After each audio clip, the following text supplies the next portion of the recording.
For this assignment, I have chosen to look into several frameworks, but focus on the nonlinear contingency analysis for students to apply in finding success in their studies. So I created a fictional student who was dealing with contacting punishment from her family in completing her studies through criticism, and who already had a lot on her plate, so there was competing contingencies for her effort and attention. She was raising a child and she was working. So the question is, how can we create a support plan for her using this framework? So I used ChatGPT and presented some of these questions, and I appreciated that ChatGPT identified the likely function of many of her behaviors, which was avoidance and escape. So avoidance of punishing stimuli, escape from demands that depleted her energy. But I needed to continually redirect ChatGPT to reference ABA literature, which was Cooper's textbook.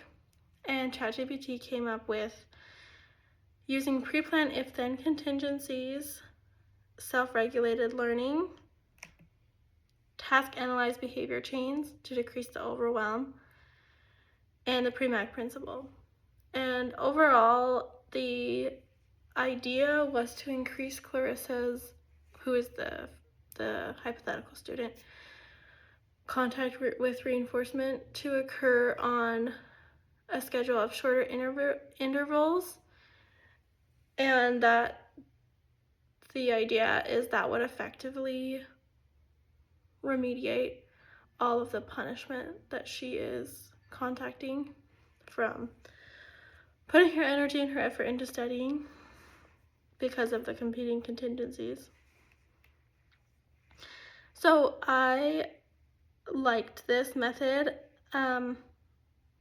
because I liked that it included some great antecedent methods, and the hypothesis was plausible. And I did feel like that the hypothesis of the function of Clarissa's behavior included covert behaviors in private events, such as the verbal behavior in her mind, and emotions like overwhelm and discouragement. But I wish that there was some sort of measurement system provided, and it didn't feel like it included any of Clarissa's input or her values. There was nothing about that.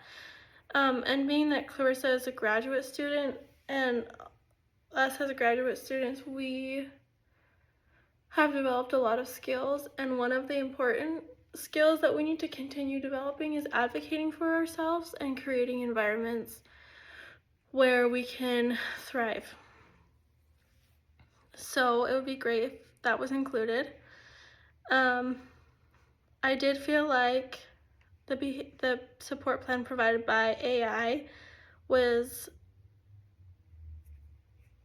compatible with radical behaviorism, not only methodological behaviorism, and that it fit within the ABA's dimension of generalization, because the strategies provided, and including self-regulated learning, were planning for generalization in the future. I did review some literature to either support or augment or change the framework and the support plan provided by AI.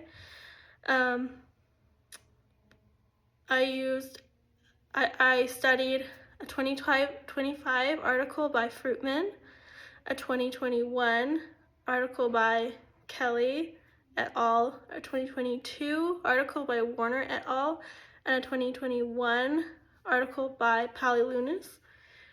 These were all found in the National University Library, and They were all very detailed. I felt like the insights that I gained helped to augment what ChatGPT provided me, and that was that transformation of stimulus function could be a really, really great way to reduce Clarissa's contact with punishment from interactions with her family concerning her study behaviors. That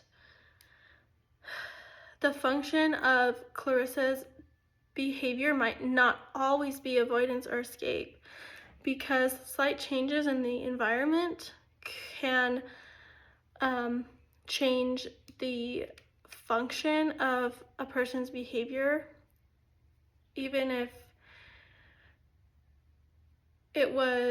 even if the behaviors seem to be within the same response class, they might not be.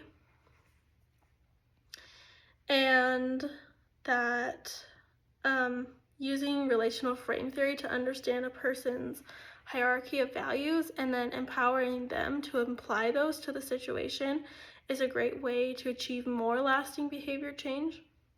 And so I would have loved for us as students and our fictional student to apply that.